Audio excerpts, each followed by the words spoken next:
Hannah Brencher. Thank you so much for joining me on For Real. It is a delight to have you as we launch our season 4. Welcome. Thank you. I'm so excited to be here. I'm honored. The honor is mine. And I'm so excited to talk about what you have been talking about. Your newest book is called The Unplugged Hours, Cultivating a Life of Presence in a Digitally Connected World. Now, let us begin by setting the table, Hannah. You wrote a book on unplugging from all digital things and doing it for our good. And I do want to point out you are not, in fact, the leader of a cult or a commune where you live in a yurt, make our own ricotta, or hymn sing. I feel like we need to say that first if we're going to venture in. So will you assure our listeners that there will be no drinking of Kool-Aid at the end of this episode? No cult. I always say, like, from the top, like, I am not telling anybody to throw out their phones, to unplug entirely from society, culture, tech. Like, this is very much about finding a balance between being digitally connected, but also present in the lives right in front of us. So no drinking the Kool-Aid, though it might be nice to get off the grid and, like, maybe make our own ricotta. That sounds great some days, I think. I really like the homemade ricotta. I'm assuming I haven't had it yet. But I feel like we need to enter in with that posture because you are tapping into something in this book and kind of the spaces that you've been speaking in lately that I feel we all have twitchy eyes about this because we know something's off. Yeah. But we don't quite know what to do about it, if we should do something about it. And I love the way you're talking about this because you road tested the ideas in this book a good long while before pontificating about it. I think we've probably both read books where people put out great ideas that they've never tried. That is not this book. You have gone ahead and you have soldiered ahead. And I'd like to start the conversations talking about stress. Yeah. There's something that happens to our bodies, you say, when a phone is even in sight. Yeah. Talk to me about that because I think that's where we begin. I don't know if we put the language to that at the very beginning, but digital stuff makes us stressed out. It gives us a lot too. We'll talk about that. But what happens to our bodies when our phone is in the room?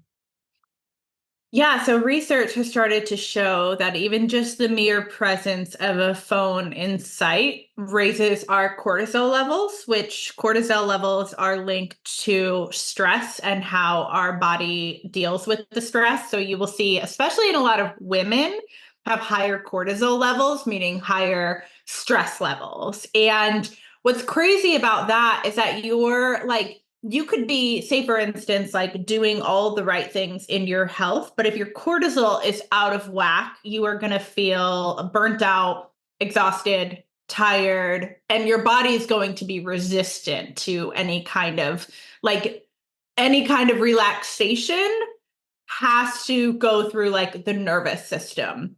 The nervous system has to be on board with it, and cortisol will jack some of that up. And so I think as a baseline, it's what I think a lot of us are feeling with our phones is like, okay, like it does mean stress. It means notifications. It means always being on. For a lot of people, there's no way that they're going to turn off their iPhone at any point in time. And for me, like that was where I started, was just like, I get this and I get the addiction that I have to this thing, but I can't continue to live this way. I cannot continue to feel disconnected to the digital world. Yeah. I so appreciate that you are putting kind of a wide umbrella around this because I have plenty of friends, we're all kind of coming at this from a different angle. Some folks, it's absolutely the phone that's burning a hole in their pocket or in their hand all the time. I definitely, when I pay attention to how many times I touch my phone in a day or rely on my phone for everything from a weather update to whatever, I'm looking at it too much. But for me, it's email and feeling like I have to constantly be in contact with folks at work, I don't think I would have said that aloud before reading your book. I think I would have said, I mean, Mm. we often talk about how our kids are Amish. I have kids much older than yours. And we wait until they're nearly filing their own taxes to allow phone usage. So I feel like I've been more intent With them. Yeah. with them, but I can get my email in line to the grocery store. And so I appreciate that you're saying digital, not just phone, because for some people it's phone, for lots of others it's any kind of constant connection. Is that kind of what you're moving toward? Yes, I have seen the most prominent culprit of it being screens, you Mhm. know? So whether that is like using your phone for email, whether that's social media, whether that is whatever you're checking on your phone that's taking you away from your children all Mhm. throughout the day. For some people, you know, it's a Netflix binge or watching a series that you've watched a dozen times before in a single sitting or over a weekend. And it's not to say any of that is bad. It's just really what is the motive behind that is Right. what I had to start questioning for myself. It's like it's one thing to sit down and watch a TV series you're really looking forward to watching an episode or two at night.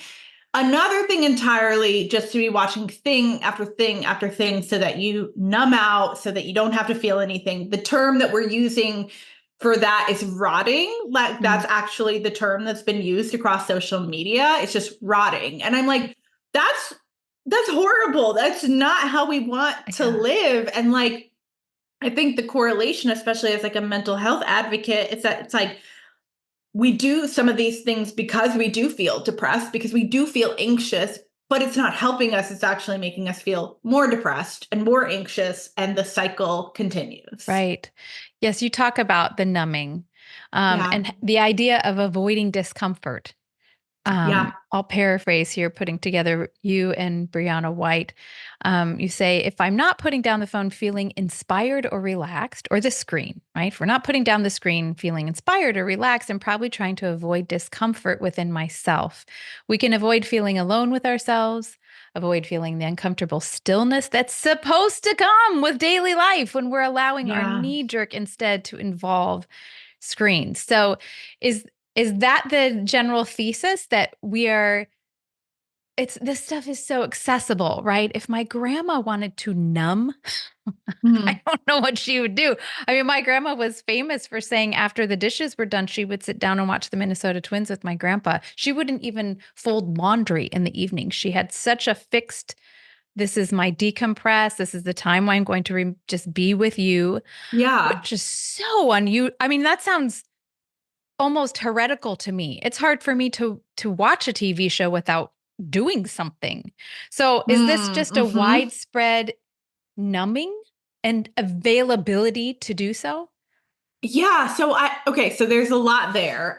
Because, you know, I think that like getting to the end of the day and however you want to decompress, totally fine. That's my biggest thing is there's like no shame involved in any of this. Um but it's different if you're getting to the end of the day to decompress or if you've been on it all day. Uh-huh. And then you can, that's the thing is that Yes. like 20 years ago, we didn't have our phones that were with us at all times. We left, there were answering machines, there were ways to contact one another, and it wasn't a constant 24/7 Right. accessibility. And I think the accessibility is what is burning us out. Mm. But to your point that you were saying, I think also the way in which we can have our hands in so many pots doing so many things convinces us no, you can't sit down and watch a show if you are not going to pair it with something productive. You need to be doing something at all times. And I think that is one of, if anybody who is listening decides after this to say, I want to try to unplug. I want to at least like get off of my phone, cultivate a better habit. That will be one of the first feelings that you experience when you put your phone away is this feeling of I don't know what to do with my hands because I am so wired to be doing something at all times. And that is something that I think is coming from our digital connectivity is that there's always something more to do, something more to check, something to read, some article to pin. There's always something more. And so long as we don't create those boundaries, we will continue to get sucked into that cycle. Yeah. It doesn't take much for us to No. get sucked in, right? I mean, it's a much more intentional decision to remove than for these things to find us. I want to talk a little bit to young parents. You are one. You have a Mhm. little girl. When I was parenting during young kid phase for me, I remember it as an intense enterprise, Yeah. a relentless one. And I suspect that that has always been the case for all of human history. But parenting now, as you are doing with an online bony finger shaking at you anytime you want to find one, that Mm. feels like a big burden to me. Um, and I want to talk to you a little bit about that because I know a lot of our listeners are in that phase, in that season. I cried in this. First of all, I cried and I laughed in your book. And I want to say to you, writer to writer, that's tough to do. As you know, I like to laugh and I like to cry. Actually, both of them are my hobbies. But to read and cry or Mm. read and laugh, well done. Thank Multiple times. you. Yes. That is Yes. a high compliment. Oh, you're a writer's writer. I mean, you just are a Love crafts that. girl. I mean, it's really, really wonderful. And there's this scene where where you're describing holding your baby girl post unplugging and the Mhm. bedtime routine post unplugging. And I don't think we said this was 1,000 hours over a year. So this wasn't like a Yeah. willy nilly, throw a dart at a board. This was a very distinct decision. And you Yeah. write about how as you were doing that, bedtime was different. I remember very vividly coming to bedtime, especially since I was the one home pretty much all of the time with these kiddos. Bedtime for me was like, I've got a final push and then I've got to sit Yeah. down. It wasn't a time of sweetness all the time. It was more like, I'm Yeah. so tired. I'm so tired. And you talk about a different version of this that instead of the hurried and exhausted that used to feel inevitable, sometimes these are a slower and a sweeter version with your little girl. Mm-hmm. So I would love for you to call across the wire to the mom, to the dad who is in that same season and just feeling spent and then the Yeah. bony finger, and then the relentlessness. What can unplugging do for that listener? Gosh, well, I mean, I'll start off by saying, yes, it's hard. And it's hard no matter what season you're in, no matter how old your kids are, no matter how many kids you have. I don't know, I don't want to say the word sick, but yeah, I'm sick of the bony finger. I'm sick of, oh, it only gets to be hard if you're doing this. No, it's hard across the board, Right. just in the same way that it is hard to be a human, you Yep. know? And so for me, I was noticing, especially when it would get to the end of the day, you're like done. You want to check Yeah. out. You want to, Right. for me, that was like, I want to scroll. That's what I want to do. And it's that final push that I knew I wanted to be doing more intentionally. Not that I hadn't already given it my all throughout the day, but when I started to do that without the noise, it actually became easier. It became more simpler. It became more peace filled. And that was how motherhood started to feel was like, oh, maybe the reason that I feel so exhausted and tired is not because this is draining me, but more so because I'm letting so much noise in. I'm letting so many critical voices in. And one of the big discoveries for me was like when I started to silence some of that noise, I realized that I was actually the most critical voice of like Ah, I was the one that was telling myself, oh, you need to be better, you need to do this more, and I that's had it. to reckon with those voices and um reckon with the fact that I didn't want to listen to strangers online telling me how to be a better parent. I believe that we as parents have an intuition. We know our children and we know what they need. But like me taking that time to go through bedtime unplugged, like it's always more peaceful and it always leads into me like leaving the room and then going to find some way to pour back into myself. Whether it's something small like washing my face or making a cup of tea or reading a few pages of a book, the alternative was always grabbing my phone and scrolling or turning something on to watch. And again, It's not to say that that is necessarily bad to do every once in a while, but I was confusing that with self care. I was confusing that with filling the tank, and it wasn't. And so I'm over here, spent as a mom and a working mom, and trying to juggle both. And the most vital thing that I learned was I had to parent myself Mm, better. I had to mm, fill my own cup. And the other thing I had to do was I had to stop trying to be two things at once. mm, And so I really made that separation between, okay, when I'm working and I'm focused. And if I focus, I can get a lot more done in a shorter amount of time. But when I'm over here with her, I am her mom. And that is who I'm trying to be. And a lot of that relentless feeling came because I was trying to be too many things, because I was trying to be her mom, but also check emails over here, but also do this. And there are times and spaces that you can carve out. But I really had to say, I'm allowed to just be this one thing in this mm-hmm, moment, mm-hmm, and everything else will operate more mm. smoothly. Oh, that's so good. I want your voice on a megaphone. Two things you mentioned there. Our wiring initially, to me, the OG version of the human body, human brain, human heart, human soul, it doesn't seem like we were designed for so much input, so much information. I mean, I've We noticed in my weren't. own heart, went through a very small period of time in the pandemic of being a little bit of a news junkie. I was just soaking it up. I know now that was absolutely my own effort to try to make something understandable that was not understandable. But the way Yeah. I dealt with it was just, I was a sponge and I would be at saturation point all the time. I knew of every tragedy. I knew of every hard thing, every earthquake, every plague, every famine, Mhm. every more local version of those things. And I came to realize I don't know if I'm made for that. I don't think Mm. for most of human history, I don't think we've had to absorb all of that. So to your point, if you're doing that all day and then you sit down in a rocker with your baby and thinking, now I'm going to have quiet time. I don't know if your body has been able to do that. Are you No. seeing that? Like, are you feeling that this is part of maybe our original wiring and Oh, version of yeah. ourselves? Yeah.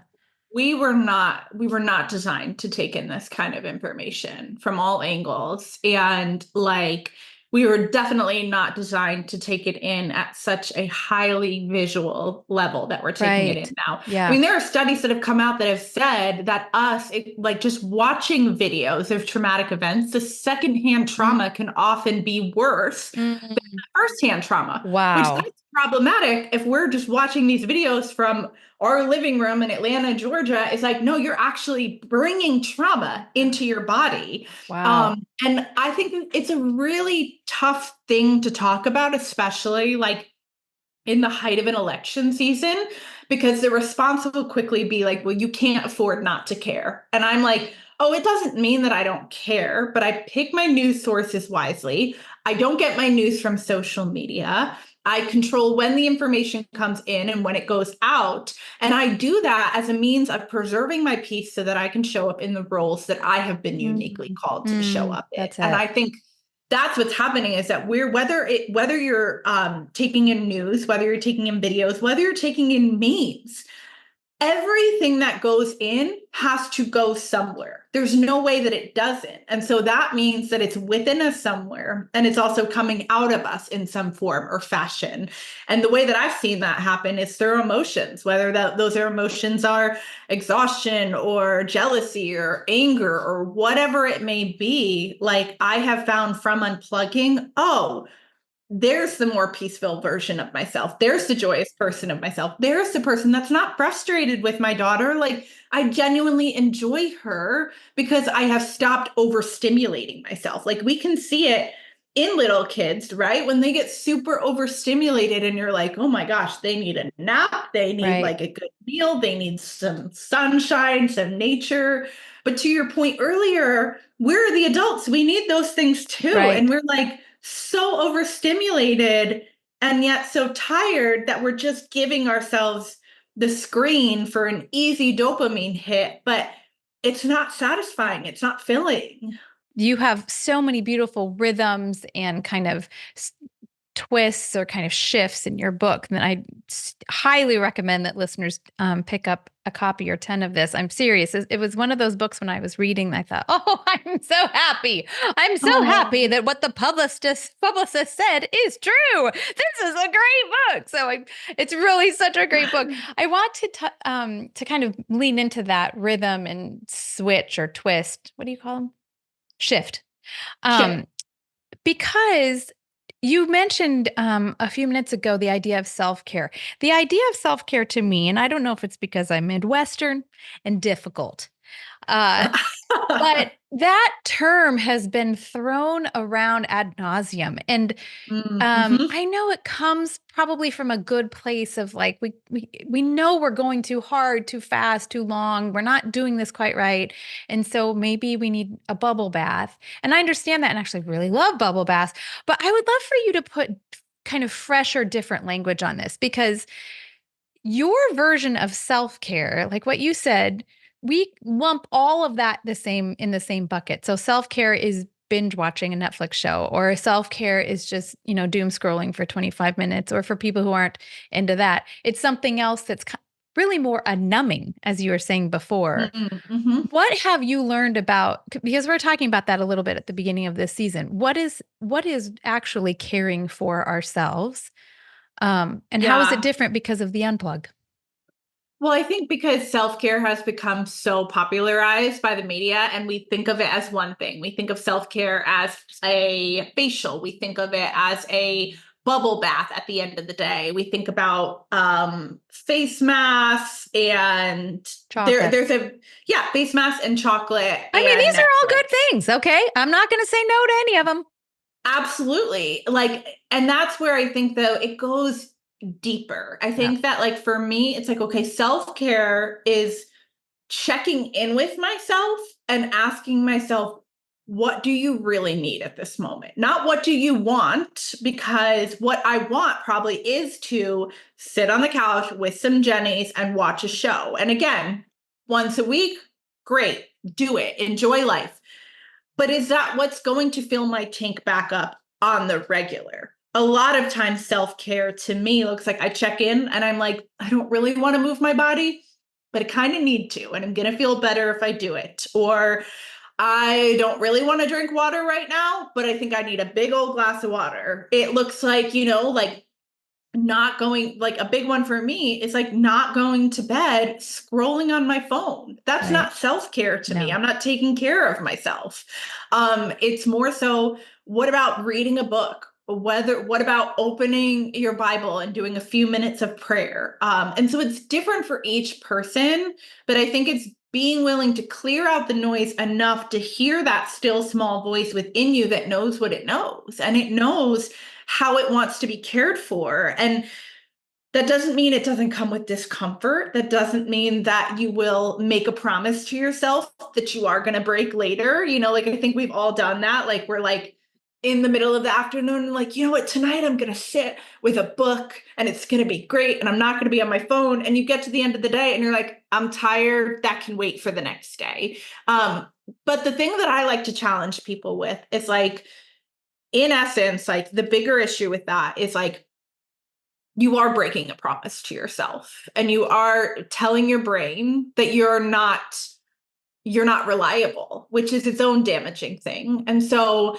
the question might be, okay, well, is there something small that you can do that would look like taking care of yourself, but it would also mean that you went to bat for yourself? And that's where I'm like, hey, does it look just like going and washing your face? Like that can Mhm. be the same thing as a Yeah, face mask? right. Does it look like, say you said you wanted to read, so like could you read one chapter? Could you read 5 pages? Because Right. like that's a deposit into yourself that you are going to feel the effects of.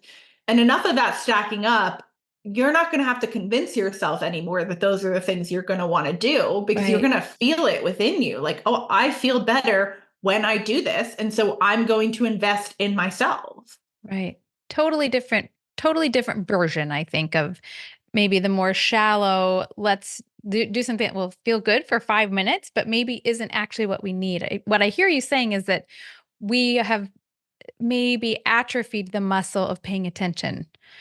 that we Mm-hmm. are reactive and we in the moment think, oh, you know what I really want is X, when actually it was like 10 letters earlier. We're about at M, maybe an O. Yeah, yeah, Um, so I so appreciate that, the idea of paying attention. And I also appreciate that you're mentioning really small shifts, right? You didn't say put your house up for sale and move to, a rural area, though I do love that idea. You're saying get your phone out of your bedroom, right? When I started plugging my phone not in my bedroom, that was a glorious decision. I have an old school yeah, alarm clock that yep. Mm-hmm. I mean, it gets me up out of bed. It's not as gentle as the wind chime. And yet it does its job. And my first moment of my day isn't touching my phone. Those little Yeah, things add up. Doing a pre bedtime instead of working to the very end, as you say, reading a psalm out loud to my own heart is a much yeah. different way of going to sleep. So you're saying these aren't gigantic leaps. I think even just the smallest shifts can really reap reward. Absolutely. And I think it's funny because it's like, yes, it does require you to like get off of the phone. When I think back to like me in like middle school, like the big thing at that point was like AOL and the AOL chat rooms. I don't know if you Totally. remember Oh, those, but yes, it was I do. like I don't know, I loved those chat rooms, but you never wanted to leave them. You Right, wanted to be in there unless you were going to like I am somebody outside of it, but like you never wanted to get offline. And that feeling was still there then. Was like, well, I don't want to miss out on what's happening here because something is happening here. And right. you kind of have to put that stake in the ground to be like, no, like yeah, by getting off my phone, it does mean that I'm going to quote unquote miss out. But is there Yeah, something that I could gain that's going to be even better? Because I assure you, when you get back on the phone, it will all be there. Nothing will have changed. right. But like maybe it will be you that has changed and has shifted. And wouldn't that be beautiful? Mhm. But it doesn't work when it's an overhaul. Unfortunately, a lot of times when we overhaul, we go right back to square one. It's like, why we do Yeah, a whole 30 and on day 30, we have all the things we've deprived ourselves right, of the last right. 30 days. And so Not that's where really I'm the like, spirit of it. Yeah. no, start small, find little areas of your life that you want to be deeply present and go from there. So I'd like to finish up by asking you what you've gained, because the premise of your book and the premise of what you're talking about is removing, right? We Mhm. remove the things that are not allowing us to live rich and vibrant lives in the way we want. Yeah. But you're adding in a lot too. Yeah. It's not Hmm. just subtraction. In my life, subtraction typically doesn't work unless there's some serious addition. So, what Yep. have you gained in the losing? It's such a good point because it's been a mindset shift that I realized for myself, like in the unplugging, was like, oh, at first it was about taking this thing out, taking Yep. the phone away. But then in what I call, because I call them the unplugged hours, and I love calling it that because I think every person, if they cultivate their own unplugged hours, they become their own thing. They become their own gift to yourself, and yours would look different than mine. But you gain something in the unplugged hours based on what you choose to do with your time. And so, I mean, I have gained so much. I have gained the ability to be more present, especially in mundane moments. I feel like moments where I would often try to fly through that task or get onto that next thing or only see the value in something if I was documenting it to share. I feel like I'm able to be rooted in that moment and savor it for Mm. myself and savor everything that's happening around me. I feel like my creativity has been so strengthened over the process of unplugging. Like, I didn't even realize how much I had lost my creative streak Mm. because I was consuming and consuming and consuming. And that is just not a good, steady diet for creating. Um, Faith has become more vibrant. Like, I can't even say like the amount of things that have changed and shifted and are still changing and shifting as I choose to unplug. Um, but it is so wholly entirely worth it. And it's like things that I don't even having written a whole book about it, like I don't think I can fully wrap language around some parts of my transformation that just feel like like the best way to describe it is like coming home to yourself without even realizing you had left. Like I am continually amazed by the things I'm discovering about myself that I'm like, oh, I didn't even realize I let that slip. I didn't even realize I wasn't that person anymore. And so it feels like coming home to yourself and reclaiming the person that was there before all that noise got in. Mm. I love it. I love it for you and I love it for us that you've mapped this out, that this is very doable and not just a Yeah. good thing, but the right thing that will fill up places that, as you said, we didn't even know were empty. This is such an important question to me.